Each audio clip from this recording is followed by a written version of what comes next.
انسانوں کو حیات کے لیے، انسانوں کو زندگی گزارنے کے لیے ہمیں بھی ایک کتاب دی ہے۔ اگر ہم اس کتاب کے مطابق، قرآن پاک کے مطابق اپنے آپ کو چلائیں گے، اپنے آپ کو لے کر چلیں گے تو ہماری زندگی کامیاب ہوگی۔ اور اگر ہم نے قرآن کو چھوڑ دیا، رسول اللہ کے طریقے کو چھوڑ دیا، تو سمجھ لیجیے ان کی طرح ہوگی جو آج کسی پتھر کی عبادت کرتے ہیں، کسی جانوروں کی عبادت کرتے ہیں، کسی سورج کی عبادت کرتے ہیں، کسی مخلوق کی عبادت کرتے ہیں۔ اور اللہ تعالیٰ نے ہمیں ایمان دیا، ہمیں اسلام دیا، ہمیں دین والے گھر میں پیدا کیا۔ اللہ تعالیٰ سے ہم نے مانگا نہیں، اللہ تعالیٰ نے ہمیں بغیر مانگے عطا فرمایا، ہمیں بغیر مانگے اللہ تعالیٰ نے اسلام والے گھر میں پیدا کیا۔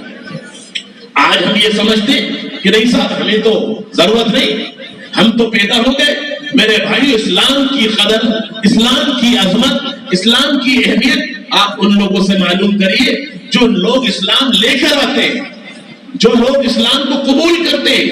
آج عیسائی مشنری بہت محنت کر رہی ہے عیسائیت پر، لیکن میرے بھائیوں وہی عیسائی لوگ جب قرآن کو پڑھتے ہیں، اسلامی تعلیمات کو دیکھتے ہیں، اسلامی تعلیمات کی اسٹڈی کرتے ہیں، اسلامی تعلیمات کو جب پڑھتے ہیں اور پڑھنے کے بعد وہی کل جو وہ عیسائیوں کے بڑے بڑے رہنما تھے، بڑے بڑے پادری تھے، وہ ان کے مذہب کے پیشوا تھے، وہی ان کے لوگ آج اسلام کو لا رہے ہیں، اسلام کو قبول کر رہے ہیں۔ اور آج مسلمان اسلام کو چھوڑ رہا ہے، یہاں تک کہ لوگ ارتداد کا شکار ہو رہے ہیں۔ کتنے لوگ آپ سنتے ہوں گے کہ ہندو ہو گئے، ہماری بچیاں ہندو ہو گئی، ہماری بچیاں غیروں کے ساتھ چلی گئی، غیروں کے ساتھ اپنے مذہب کو بدل دیا۔ جو ساتھ ہو رہا ہے نہیں ہو رہا۔ تعلیم کے نام پر، ایجوکیشن کے نام پر ہماری بہن بیٹیاں غیر مسلموں کے ساتھ جا رہی ہیں۔ تو ایسی تعلیم سے فائدہ کیا؟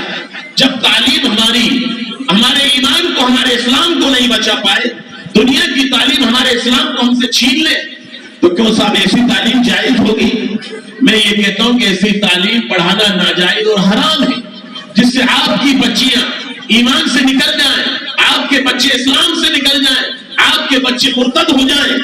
آج غیروں کے اسکول کے اندر دیکھیے سوریہ نمسکار کرواتے ہیں، کسی کے سامنے پوجا کرواتے ہیں، کسی کے سامنے ہاتھ جوڑواتے ہیں، کسی کے سامنے پرارتھنا کرواتے ہیں۔ کیوں صاحب آپ کے بچوں کا ایمان بچا؟ آپ کے بچوں کا اسلام بچا؟ نہیں بچا۔ آپ کے بچے ارتداد کا شکار ہو گئے، مرتد ہو گئے۔ تو میرے بھائیوں ایسی تعلیم سے کیا فائدہ؟ لیکن میں یہ نہیں کہتا کہ دنیا کی تعلیم مت دیجیے، آپ دنیا کی تعلیم دیجیے، لیکن اللہ کے رسول کے قاعدے قانون کے مطابق۔ اللہ تعالیٰ نے جگہ جگہ فرمایا تلک حدود اللہ، یہ اللہ کے حدود ہیں۔ اپنی بچیوں کو پردے میں بھیجیے، اپنی بچی اور بچوں کو محدود تعلیم میں مت بھیجیے۔ مسلمانوں کے اسکول ہو، غیروں کے اسکول نہ ہو۔ اگر آپ کے اسکول نہیں ہے تو آپ اپنے اسکول قائم کیجیے، آپ اپنے اسپتال قائم کیجیے۔ اگر آپ کے بچے غیروں کے اسکول میں جا کے مرتد ہو جائیں، کافر بن جائیں، تو میرے بھائیوں ایسے اسکول میں پڑھانا ناجائز اور حرام ہے۔ اور اگر پڑھتے ہیں، آپ اپنے بچوں کو غیروں کے اسکول میں سے نکالیے، نکال کے لا کے ان کو مسلمانوں کے اسکول میں پڑھائیے، تاکہ آپ کے بچوں کا اسلام، آپ کے بچوں کا دین، آپ کے بچوں کا ایمان باقی رہے۔ میرے بھائیوں اس کی فکر کیجیے۔ اور اگر ہم نے فکر نہیں کی، ہم نے سوچا ارے کیا ہوگا، میرے بھائیوں نہیں، ماحول کے اثرات ہوتے ہیں، ماحول کے اثر پڑتے ہیں۔ آپ نے ایک قصہ سنا ہوگا، ایک کوئی آدمی عطر کی دکان پہ چلا جائے، عطر کی دکان پہ صرف بیٹھ جائے، عطر خریدے نا، تو اس کے بدن میں، اس کے دل و دماغ میں عطر کی خوشبو سما جائے گی، بھر جائے گی۔ اس نے کچھ خریدا نہیں، اس نے عطر لگایا نہیں، لیکن عطر کی دکان پر بیٹھنے سے آپ کے بدن میں، آپ کے دماغ میں، آپ کے مزاج میں خوشبوئیں آنے لگے گی۔ اور اسی طرح آپ اپنے آپ کو کسی لوہار کی دکان پہ لے جا کے بیٹھ جائیے، آپ تھوڑی دیر بیٹھیے، آپ کچھ مت کریے گا، آپ ہتھوڑا مت چلائیے، مشین مت چلائیے، آپ کوئی کام مت کریے، صرف آپ جا کے بیٹھ جائیے۔ کیوں صاحب آپ اس کے دھوئے سے بچ جائیں گے، آپ کے کپڑے کالے ہو جائیں گے، آپ کے چنگاریوں سے آپ کے کپڑوں کے اندر سوراخ ہو جائیں گے۔ کیوں صاحب ہوں گے نہیں؟ میرے بھائیوں آپ جس صحبت میں رہیں گے، آپ غیروں کی صحبت میں رہیں گے تو غیروں کے اثرات آپ پر مرتب ہوں گے، آپ کی بچیوں پر غیروں کے اثرات مرتب ہوں گے۔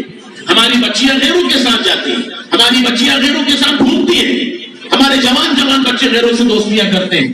ارے بھائی اگر دوستی کرنا ہے تو مسلمانوں سے کرو،